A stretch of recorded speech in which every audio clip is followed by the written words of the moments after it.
Hello, it is Friday, February 16th, 2024. I'm Chris Remo, and welcome back to the New York Times Crossword Daily Solve. It's a Friday crossword today, which means we're going to be solving a themeless crossword, our first of two themeless puzzles for the week.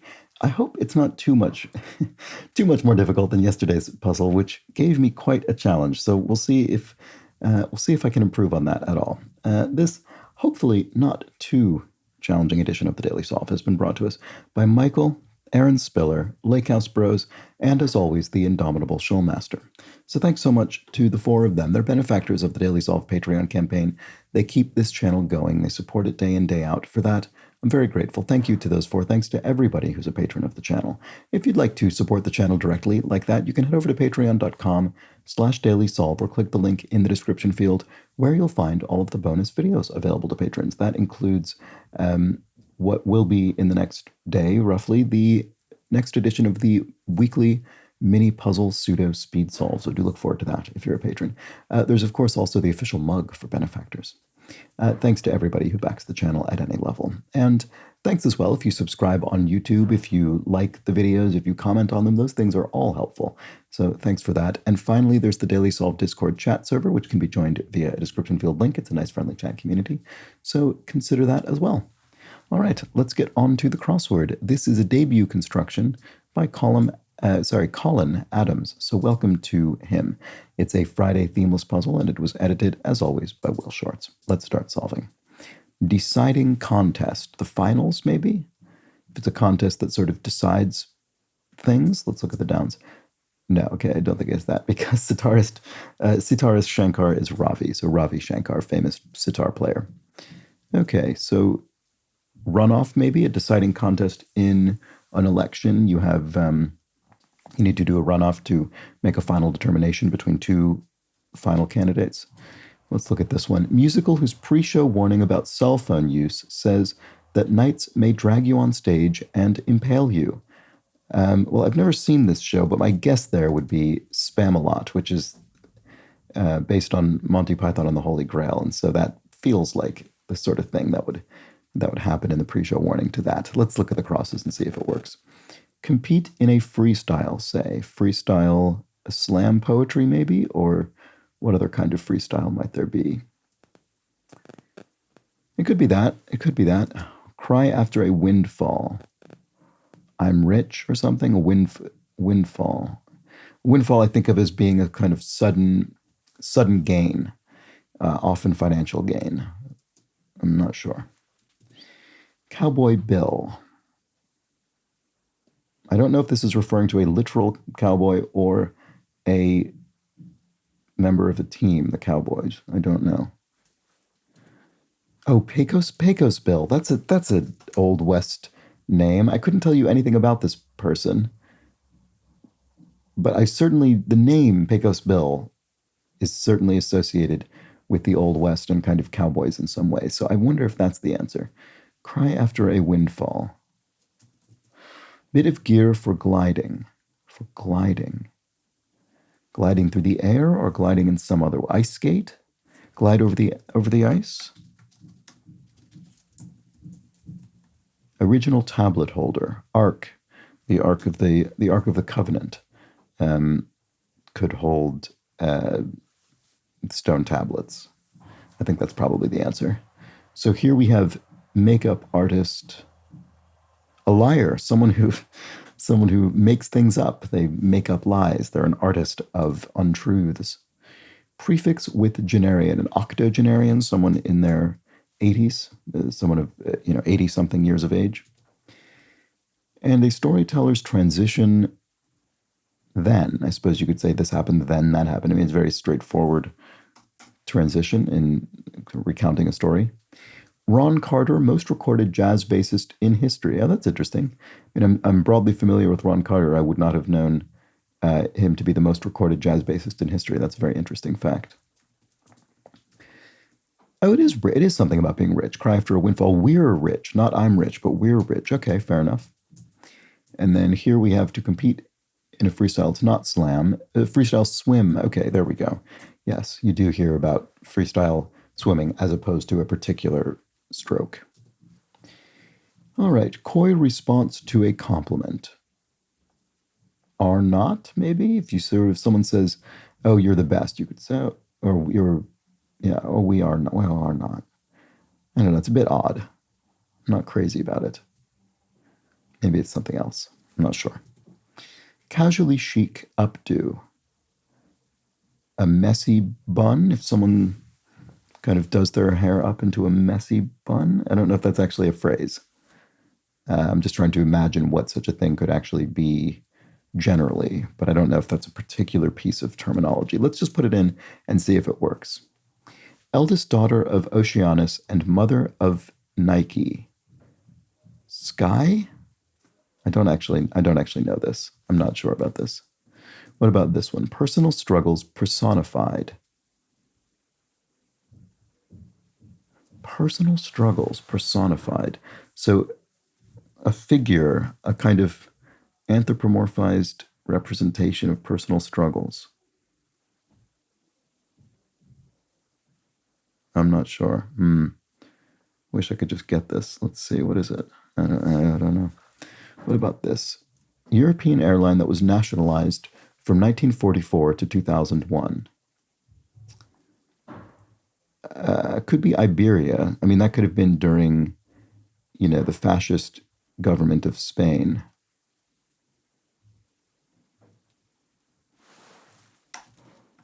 It seems like a reasonable guess, and it would work with my messy bun. So what about this? That would make this not are not. Coy response to a compliment. Aren't I? Ah, there we go. That's much better. I like that much more. Someone could say, "Oh, you're adorable," and you could say, "Oh, aren't I?" It's a bit playful and coy as a response. Okay. So, oh, sticks. Is that what this is? Boy, that's just not ringing bells for me beyond the river Styx. Noble, I don't know if it's the answer. Noble gas used, oh, maybe it is. Noble gas used in propelling ion thrusters, probably xenon. Okay, this must be the answer. Okay, well, there we go. I'll have to look this up. And then hands and feet are units of measurement. So hand, I think most frequently associated with what? Measuring the height of horses? Hands? I don't know what a hand is equivalent to in other units of measurement, but at least I've heard of it being used. Anyway, stands. If one stands, one rises, maybe in a courtroom or something. 1986 rock autobiography. Wow, okay, well, I don't know if this comes up quite often enough to be an official entry in the New York Times crossword, but if there were an official rock autobiography of the New York Times crossword, it would be I, Tina, by Tina Turner. That would be the case. I don't know. We'll keep it earmarked because certainly there's nothing else that's remotely qualifies for that. So, selling point. An asset is a positive, a selling point.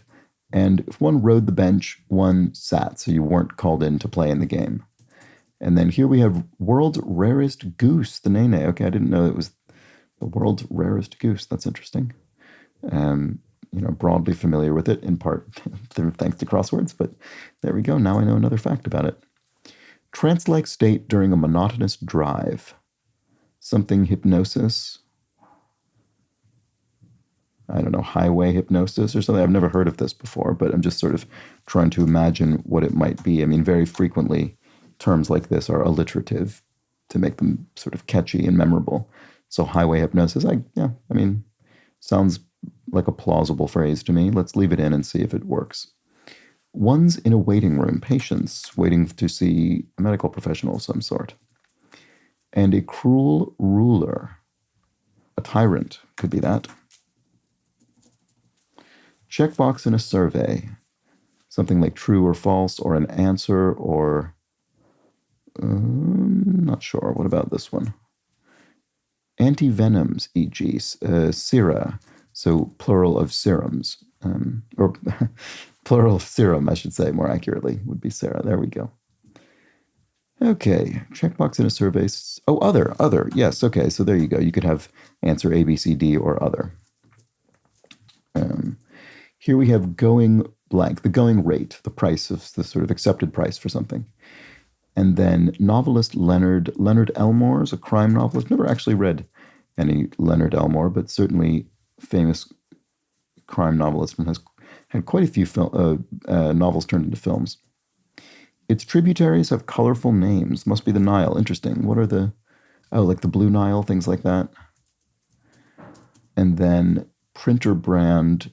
I always forget. I think it's Epson. I sometimes think, is it Epson? No, it's not. It's a different thing. Epson is the printer. I'm fairly confident.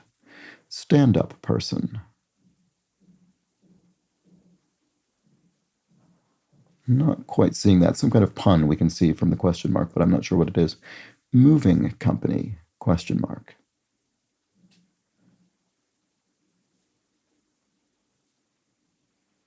I mean, you read this and you think a company that helps you move your goods. Maybe U-Haul. You'd rent a truck to move goods with U-Haul. But the question mark makes me think it's a company that's sort of emotionally moving or something. I'm not sure what this is. A troupe, like a dramatic troupe, could move you via performance? Maybe. Oh, maybe moving in the sense of a theatrical troupe moving from town to town. Maybe that's more accurately what it is. Let's try that and see if I can get it from the crosses. Fall sound, thud. Something falls down and makes a thud. Brood, to brood is to mope, maybe? Oh, this looks like don't tempt me. I want to, but really I shouldn't. Yes, it is don't tempt me. There we go. Great. Okay. Good. Because I put this M here for mope, and I thought, well, that's a weird collection of letters, but if it were different words, you could say don't tempt me, and then it would work, which it did. Stand-up person, a no-show. Someone who stands you up on a date or something. Okay, there we go. And then it's got a big mouth, a ewer, so a jug from which you would pour water or something. Could be a ewer, and that would have a big mouth at the top. Name on an envelope would be the sender of a piece of post, a letter. Great. Okay, so that everything here is taken care of. This was troop after all. Here we have to hit in a way could be... Oh, I don't know, actually. Okay, never mind. What about this? Act bullish, question mark. Act bullish, to sneer? I don't know why that would be the case. Drink brand that sounds like a shout. Not sure about that one either. Okay, this corner's a bit trickier. Spent, wasted or spent? Went, you spent some time. You went, you... Not sure. Spent can mean I obviously either spent money, expended money, or past time, for instance. Spent energy or effort it could be as well, actually, so I'm not really sure. Prop up, to shore up. To shore up you know, is to prop up your, I don't know, support or something like that. Boston College athlete. I don't know. What are the names of the Boston? What is the team name of Boston College? I have no idea. Tiger, maybe? I mean, I'm just trying to think of what could be a team name with a G in the middle and 5 letters. Could be Tiger. I mean, I'm just going to put, I don't have any clue if that's actually right, but I'm going to put it in and just see if I can use it. Source of milk for Manchego cheese. Oh, I don't know. Use milk, maybe? That would make this not a T. Boston Harbor detritus once. Okay, this is probably teas, as in the Boston Tea Party, historically, when tea was dumped into the harbor. So that's probably that. And then if this were, I'm just trying to think what a source of milk for Manchego cheese. I mean, it could be cow, but that would be kind of, you'd think it'd be more interesting than that, which is why it's being specified by a particular kind of cheese. So that's why I think maybe use milk. Does that work if I put that in? Boston College athlete, this doesn't look like anything. Oh no, but this does. Carefully consider your options would be to weigh your options. Right, so what is this then? Oh, eagle. Eagle, of course. That's another animal. Great, perfect, done. Here we have code of conduct, could be an ethos, maybe? Kind of moral code. Oh no, it isn't. It's ethic. Which also is a perfectly reasonable answer. So Northern Hemisphere I think this is an igloo. Hemisphere in a literal sense, not referring generally to the shape of a half sphere. An igloo, a home made of ice shaped into a dome in that manner, a hemisphere, a half sphere. I think that's the answer. And then a symbol found in Pac-Man and on slot machines, a cherry.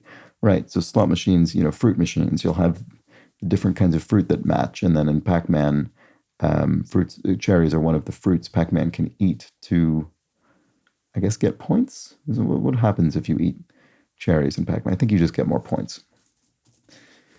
Okay, spent. Worn down? I'm spent, I'm worn down. There we go. Okay.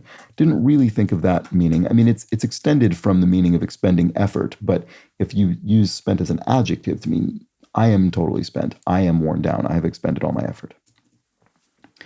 Okay, first and so far only chimpanzee to orbit Earth. I think it's Enos, I think is the name of the chimpanzee who orbited Earth, but let's check the crosses and see. Drink brand that sounds like a shout. Aha, okay, it's Yoo-hoo. Boy, I haven't encountered this in many years. That's a sort of bottled chocolate milk brand. Or maybe they make mix as well. Maybe they make a powder mix as well. I don't know. Anyway, there we go. Act bullish. To act bullish, maybe it is to snort. Maybe not to sneer, but to snort. A bull might snort menacingly at you. That's probably the answer. So, violin emoji. Oh, boo-hoo? In the sense that, people often refer to, if someone's being sarcastically sympathetic, saying, oh, boo-hoo, poor you, but obviously, not being sincere about it, that's often associated with the sound of, with someone mimicking the playing of a violin, saying, oh, I'm playing the world's tiniest violin for you. So I'm wondering if that's what this means. I'm kind of taking a guess there. Let's just look at the cross and see. Hit in a way. Not sure. There's something word? You did great. No. You did great. Not sure about that one. I don't know if Obuhu is correct, but I am going to leave it in for now. Suboptimal ending. A something note, a blue note, or a down note? A down note, that's better. If you end something on a down note, you kind of end it suboptimally. I think that's the answer. Jingle bells contraction or no. Oh, maybe. Oh, sour note. That's better. Sour note is what you'd say there. Yes. Okay. And then jingle bells contraction is o'er. Okay, great. So o'er the hills we ride, laughing all the way. Okay, goes to the lyrics in Jingle Bells. Slips into, if you slip into a piece of clothing, you don it. So slips into dawns. I think that'll be right. And where lifesavers and pop-top cans were both invented. Ohio? I didn't know that. I think just based on the fill, it must be the answer. So Obuhu is looking correct. Howard or Spellman abbreviation?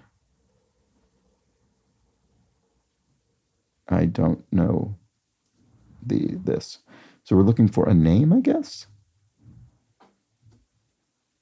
I'm not sure what we're looking for, sorry. Cry from Homer. So this is presumably Homer from The Simpsons, as opposed to Homer from Greek myth. We made earlier reference to Greek myth in this puzzle, so perhaps that's meant as a bit of misdirection. But in this case, he says dough. So what is this? It's not Obuhu then, I guess. What is this? Howard or Spellman? Oh, no. I see. It is a B. It's a historically black college or university. Ah, that was a clever, also another bit of misdirection there. Because I read Howard or Spellman and I was just thinking a name, like those were surnames, for instance. But no, those are universities, Howard University, Spellman University. So those are historically black colleges or universities, which is HBCU. There we go. Great. Okay. So here we have, you did great. Nice work. Okay, that was actually very straightforward. I don't remember if I read that clue before. Hit in a way toke. Okay, so that's as in, on a particular sort of cigarette. And then, here we have bacon bits, bacon rashers, bacon strips, bacon, what would end in a Y? Bacon, I don't know. I'm not sure what this is. Maybe it's a different meaning of bacon used, I don't know, euphemistically. I don't really know. Cartoonist, I think it's pronounced Groening, Matt Groening, who created The Simpsons. So there we have another Simpsons reference, actually. And then comme ci, comme ça. So this is a French saying that everybody learns in French class, but I don't really think French people actually use very often. And anyway, it means so-so, or, it was okay.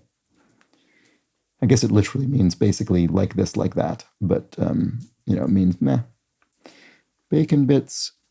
Oh, is it Francis Bacon? So, writer of essays. Oh, that's clever. Okay, I was successfully misdirected there. Critics picks informally are tops. I don't know what that would be. Post Thanksgiving meal drowsiness familiarly. Something a food coma. There we go. Food coma. It's hear people refer to that after having eaten quite a lot. Oh, is this inner demons? It is inner demons. Personal struggles personified are your inner demons. That is, of course, a way that people personify personal struggles. There we go. Jardin contents. So jardin is a garden in French. Fleur would be flowers, but that doesn't fit. I'm not sure. What about this, though? We have some distinctive letters here. Deciding content. Oh, it is a runoff. Yes, good. That was an early guess, and I think it's correct. God on a mission. Is it a mission in the sense of a church, sort of built by missionaries? That kind of mission, maybe? So, I'm not sure. Louisiana blank, religion with West African roots. I mean, it looks like Louisiana voodoo. I think that's probably the answer. I mean, starting with V makes that fairly constrained. So if you're informed of something, you're up on it, you're aware of it. Time to draw would be noon, I guess. And I don't think this is how it happened in reality. I think someone answered that when I wondered it previously in a comment. But yeah, people didn't necessarily actually fight duels at high noon in reality, but they certainly do in Western films. So that would be when you draw your gun, is what that means. Getting blank is no problem. You just have to live long enough. Getting older is no problem. You just have to live long enough. Groucho Marx. There we go. Very good. And then God on a mission, Apollo. Oh, I see. Because it's the name of a god used on a space mission, Apollo. There we go. Very good. Okay. And then Jardin contents. Oh, wait. No, sorry. I hadn't realized the accent on the I there. This is Spanish. So is it flores? It's flowers in Spanish. Sorry, I'd completely not realized. I had not picked up on that little detail. Okay, great. So critic picks informally are Rex recommendations, of course. And there we go. Okay, so I think definitely, at least for me, considerably less challenging than yesterday's puzzle, with which I very much struggled. This was, I think, pretty relatively classic Friday in terms of level of challenge. But I don't know. Let me know in the Discord or the comments if you found this more challenging than usual for a Friday. I think it's hard for me to judge objectively because by comparison to yesterday, I found it much, much gentler. So there we go. And we had some new phrases for me, like highway hypnosis. Or maybe that was the only brand new phrase, but yes, that's a new one on me. And there we go. That was the Friday themeless crossword. Some nice punniness, some nice misdirection. That's what we sort of look for on a Friday. And I would say it delivered on that score. Nice debut from Colin Adams. Thanks for joining me for this crossword. I'll be back tomorrow for the second of two themeless crosswords of the week, the Saturday puzzle. So do join me for that. But until then, please have an excellent remainder of your Friday. Take care.